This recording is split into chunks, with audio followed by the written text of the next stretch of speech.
Hmm.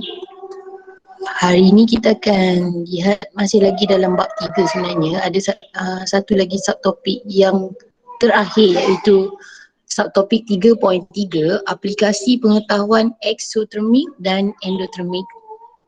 Okay, macam sebelum ni kamu dah belajar mengenai eksotermik dan endotermik. Kalau eksotermik ni adalah proses yang membebaskan haba ke persekitaran. Okay, bebas haba ke persekitaran dan akan menyebabkan suhu persekitaran meningkat. Okay, untuk endotermik, proses yang menyerap haba daripada persekitaran. Okay, menyerap haba daripada persekitaran dan menyebabkan suhu persekitaran menjadi lebih rendah lah. Okay, kita tengok apakah aplikasinya. Okay, sebelum tu kita akan lihat kriteria kejayaan untuk subtopik 3.3 ini. Yang pertama adalah pelajar dapat menyatakan beberapa contoh. Contoh aplikasi tindak balas exo dan juga endo dalam kehidupan harian.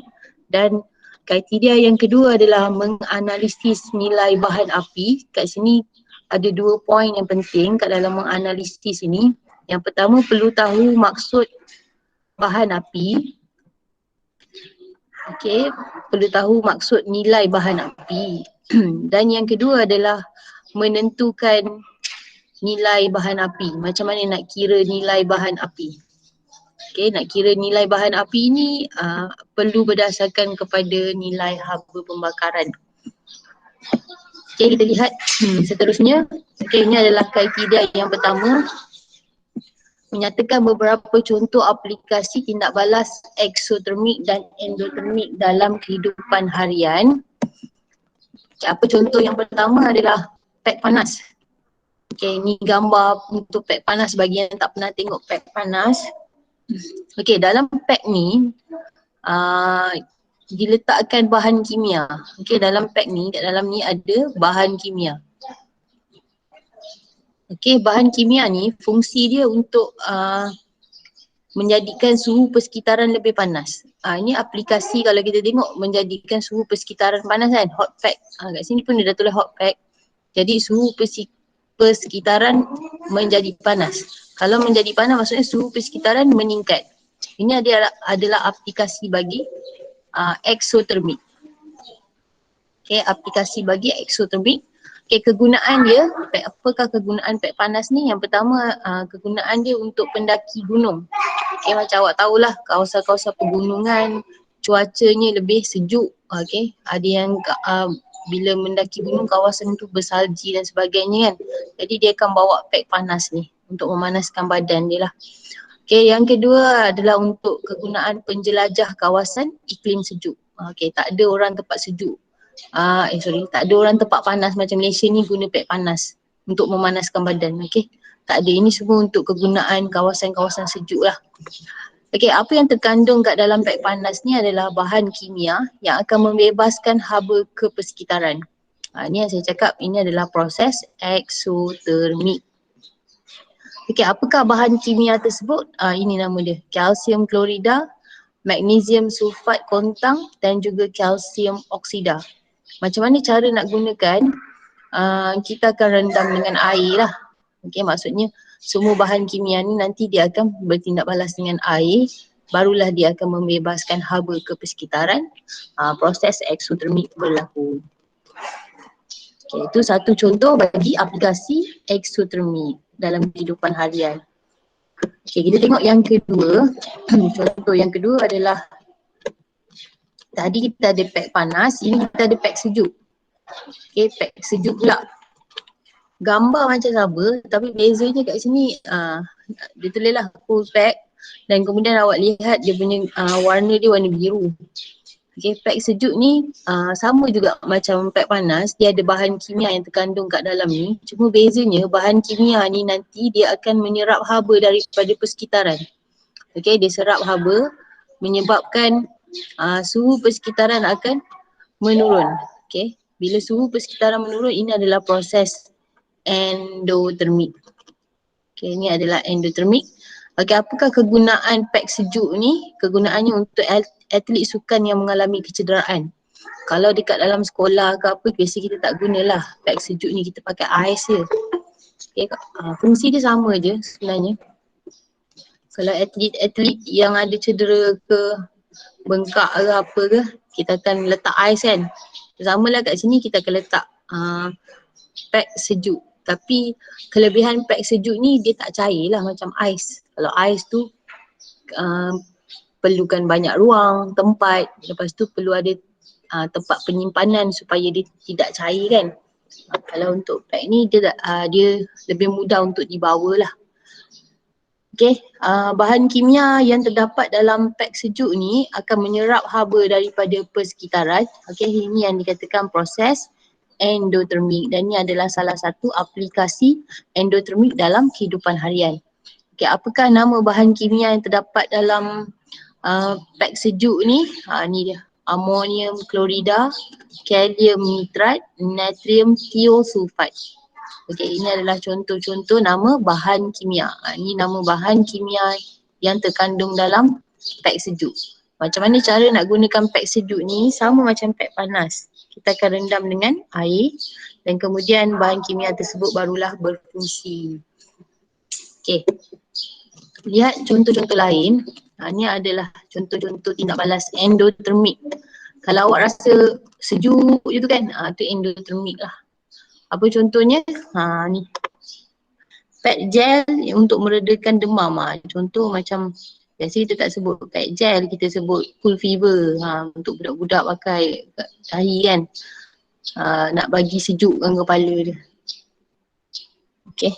Yang kedua adalah tin minuman sejuk kendiri. Tak perlu letak dalam peti sejuk. Dia akan sejuk lah. Okay. Minuman di dalam tin sejuk tanpa disimpan dalam peti sejuk ataupun peti ais. Okay, yang ketiga adalah serbat. Ni adalah makanan yang akan menyebabkan lidah rasa sejuk bila makan. Okay, sekejap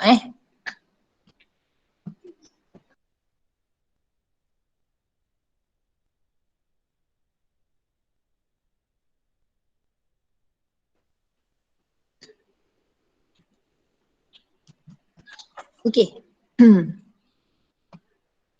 Ni contoh-contoh, ni semua endotermik sebab suhu persekitaran, kita rasa suhu persekitarannya lebih rendah lah daripada sebelum. Okay, kita pergi pada kriteria kejayaan yang kedua iaitu menganalisis bahan api. So macam tadi saya dah terangkan, dalam menganalisis bahan api ni ada dua perkara yang perlu kamu tahu. Yang pertama adalah maksud nilai bahan api. Okay, nilai bahan api, dan yang kedua adalah cara untuk menentukan nilai bahan api. Okay, macam nak kira nilai bahan api. Okay, kita tengok. Apakah itu nilai bahan api? Okay, nilai bahan api maksudnya adalah jumlah tenaga haba yang terbebas apabila 1 gram bahan api terbakar dalam udara berlebihan. Kalau lihat pada maksud ini, dia lebih kurang macam maksud haba pembakaran. Tapi kalau dekat haba pembakaran, kita tak gunakan 1 gram, kita gunakan 1 mol. Kat sini 1 mol. Tapi untuk nilai bahan api, digunakan 1 gram. Okay, gunakan 1 gram bahan api terbakar dalam udara berlebihan. Okay, nilai bahan api dengan nilai bahan api yang lebih tinggi boleh bahan api dengan nilai bahan api yang tinggi boleh membekalkan lebih tenaga. Contoh kita ada beberapa bahan api lah, macam kayu api. Okay, kita ada arang. Ada apa lagi? Bahan api, petrol. Ni contoh 3. Kemudian bila awak kira nilai bahan api, dapati contohnya kayu dapat 20 tenaga haba yang dibebaskan. Okay, arang dapat 30, petrol dapat 35, contohlah. So daripada sini kita tahu bahan api, ini bahan api. Ini bahan apinya, kayu, arang, petrol itu adalah bahan api. Dengan nilai bahan api yang tinggi boleh membekalkan lebih tenaga. So mana nilai bahan api yang tinggi? Kat sini lah, petrol. Maksudnya kalau nilai bahan api nilai bahan apinya tinggi, okey, nilainya lebih tinggi, maksudnya dia boleh membebaskan lebih banyak tenaga. Jadi kalau gunakan bahan api tersebut lagi dapat jimatkan masa dan sebagainya.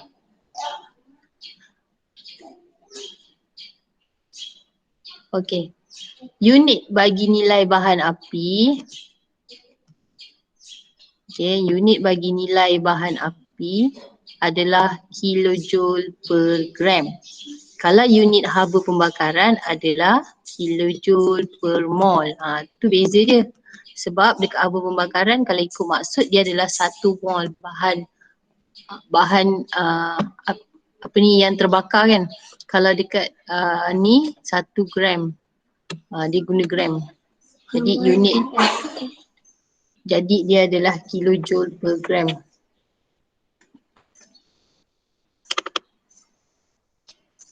Okay, sekejap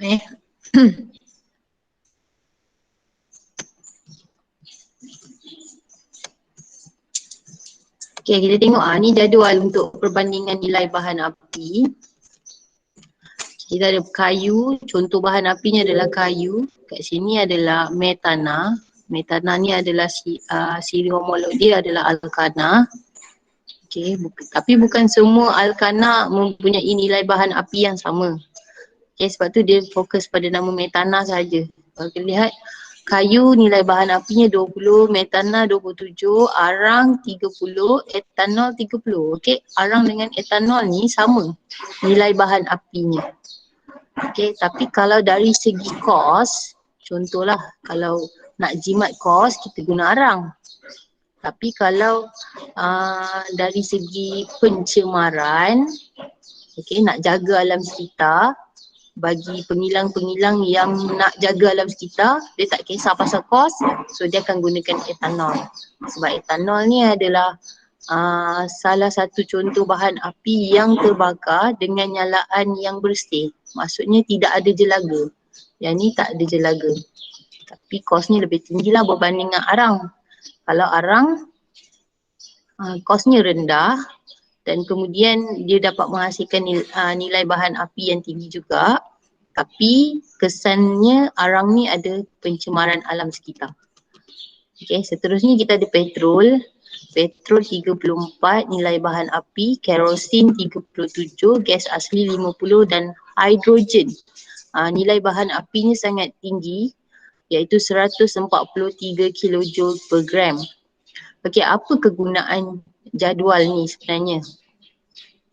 Contohlah, kalau kamu pengkaji buat, kalau nak gerakkan roket, roket dia perlukan 100 kilojoule tenaga. Okay, daripada carta nilai bahan api ni kita boleh tahu apakah bahan api yang sesuai kita boleh gunakan untuk menggerakkan roket. Jadi kalau tengok kat sini, kalau guna kayu boleh tak roket gerak? Tak boleh lah sebab tak capai tenaga tersebut. Okay, kalau gunakan, tak nak guna kayu lah, guna gas asli. Okay, guna gas asli. Gas asli hanya menghasilkan 50 kilojoule haba sahaja dalam 1 gram. Tapi kalau kita tengok kat sini, 100, dia perlukan 100. So gas asli pun tak boleh. Jadi yang sesuai untuk menggerakkan roket adalah hidrogen, 143. Dia lebih sikit lah daripada yang diperlukan. Okay, macam itulah. Okay, contoh juga, contoh kalau kamu ada kilang. Okay, ada kilang dan kilang tu memproses bahan mentah. Untuk memproses bahan mentah tu, kamu memerlukan tenaga sekitar katalah 28 kilojoule tenaga. Okay, 28 kilojoule tenaga. Jadi 28 tu kat paras mana? Okay, dalam antara metana dengan arang lah. Ni 28. Tapi kalau guna metana, tak boleh sebab tak capai tenaga yang diperlukan. Tenaganya 28. Ni tak capai. 27 tak capai. Tapi kalau guna arang, boleh. Kalau guna etanol boleh, yang bawah ni boleh lah, arang, etanol, petrol, kerosin, gas asli, hidrogen. Tapi logik tak kalau awak nak guna hidrogen? Tak logik sebab tenaganya terlalu tinggi yang dihasilkan dan lagi satu kos ni pun sangat tinggi lah. Takkan terpaksa-pasal nak ambil hidrogen, mungkin mentang-mentang hidrogen tu nilai bahan apinya tinggi, lepas tu buka kilang nak proses mentah pakai je hidrogen. Okay, tak sesuai. So kita boleh ikut pada carta ni, nilai bahan api ni untuk ikut kesesuaian penggunaannya. Okay, macam mana nak menentukan nilai bahan api? Okay, ini adalah part yang terakhir. Nak menentukan nilai bahan api. Okay. Bahan delta H, kalau saya simbolkan lah delta H, dibandingkan dengan GC molar. Okay, GC molar. Saya tak ingat apa tu GC molar. So GC molar ni dia mesti ada kaitan dengan ni, gisim atom relatif. Contohlah kalau kita nak kira GC molar bagi etanol C2H5OH, gisim molar. Okay, kena ikut pada gisim atom relatif untuk setiap atom kat dalam ni. So ada 2 karbon, 2 kali dengan gisim atom relatif bagi karbon 12. Tambah dengan 5 hidrogen kat situ. Hidrogen gisim atom relatifnya 1. Tambah dengan gisim atom relatif bagi oksigen 16 dan hidrogen lagi sekali 1. Okay, antara atom yang berbeza ni kita perlu tambah. Tapi kalau atom yang sama macam ni C2 kena darab. Okay, kena darab. Jadi kiralah berapa dia punya jawapan dia untuk gisim molar. Okay, kat sini kita tengok contoh. Haba pembakaran bagi oktana C8H18 ialah negatif 5500 kJ per mol. Hitungkan nilai bahan api bagi oktana C8H18 dan diberikan gisim atom relatif hidrogen sama dengan 1, karbon sama dengan 12. Okay, bila dia dah bagi gisim atom relatif dekat dalam soalan, biasanya memang kena gunalah. Tak ada pun yang tak kena guna. Biasa kalau dia bagi tu, mesti kena guna. Okay, kita tengok. Kira dulu C8 gisim molar bahan iaitu C8H18. Kira dulu karbon 12, ada 8 karbon darab dengan 8 tambah hidrogen 1 kali dengan 18. So tekanlah kalkulator, kau dapat jawapan dia 114 gram per mol. Okay, ni untuk gisim molar. Ni unit gisim molar. Tapi kalau tak tahu unit tak payah letak. Okay, takut awak letak, main letak dia tak markah. Kita kiralah haba nilai bahan api. So nilai bahan api sama dengan haba pembakaran bahagi dengan gisim molar. So haba pembakaran kat sini adalah negatif 5500. Negatif ni bila dalam pengiraan tak perlu letak. Sebab negatif itu dia hanya nak tunjukkan yang haba dibebaskan. Okay, haba dibebaskan. Dia nak bagi maksud haba dibebaskan. 5500 kilojoule. Okay, kilo ni biasa letaklah kat situ K. Supaya kita tak terlupa bila nak letak jawapan nanti kadang-kadang tak letak K tu. Okay, bahagikan dengan tadi dapat 114. So jawapan dia adalah 48.2. K ada kan? Letak balik K. Kilojoule per gram. Okay, per gram. Kenapa per gram? Sebab dia per bawah ke bawah ni. Okay, jadi inilah nilai bahan api bagi tadi apa tadi nama dia? Oktana. Okay, bagi oktana. Itu je cara nak kira dia. Tapi kalau ada dalam soalan, soalan tu dia tak bagi haba pembakaran. Okay, dia tak bagi haba pembakaran ni. Jadi awak kena mulakan langkah daripada yang awal lah untuk kira haba pembakaran. So ingat balik lah macam nak kira haba pembakaran, kena tulis dulu persamaan kimia. Okay, kemudian kita buat kira mol. Okay, kemudian kita kirakan haba dan akhir sekali kirakan delta H. Okay, tu kalau dia tak bagi. Kalau dia bagi, terus dia letak kat dalam jawapan.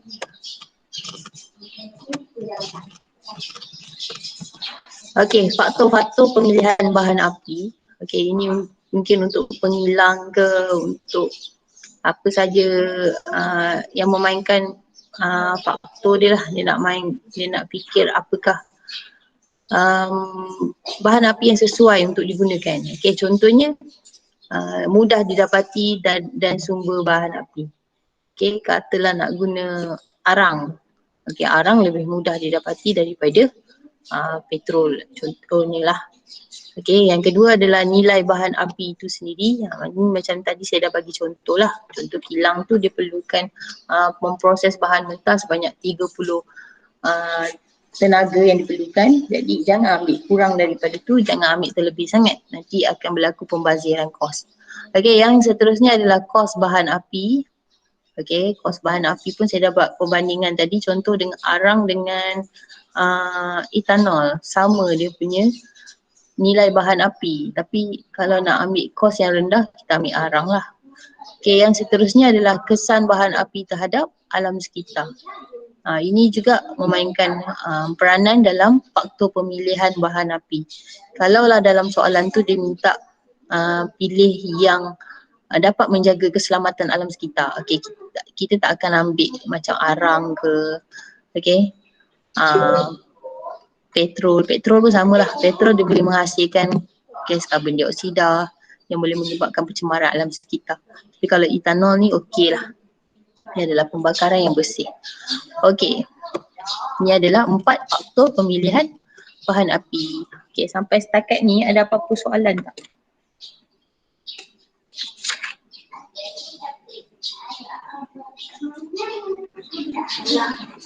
Ada soalan tak? Tak ada. Tak ada Okey, kita ada lagi 2 masa kan, 9 sampai 10.30.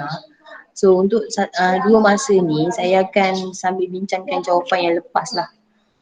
Dan latihan untuk hari ini muka modul muka surat 182 dan 183. Okey, kalau tak ada apa-apa soalan, saya stop sampai sini sahaja.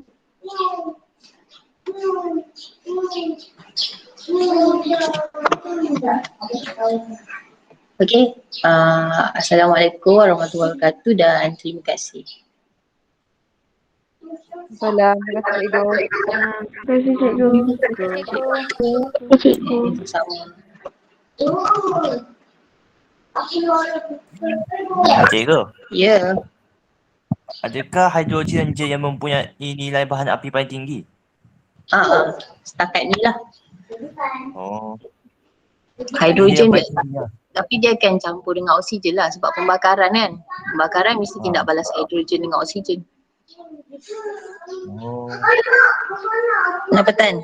Tan nak jadi saintis nak cari lagi nilai bahan api yang lebih tinggi. Matahari kan ada hidrogen. Matahari kan dapat bekalkan tenaga yang sangat tinggi. Itulah. Sebab itulah hidrogen tu adalah bahan api yang paling tinggi setakat ni. Oh. Terima kasih Cikgu. Sama. Kau ni nak tanya apa-apa ke?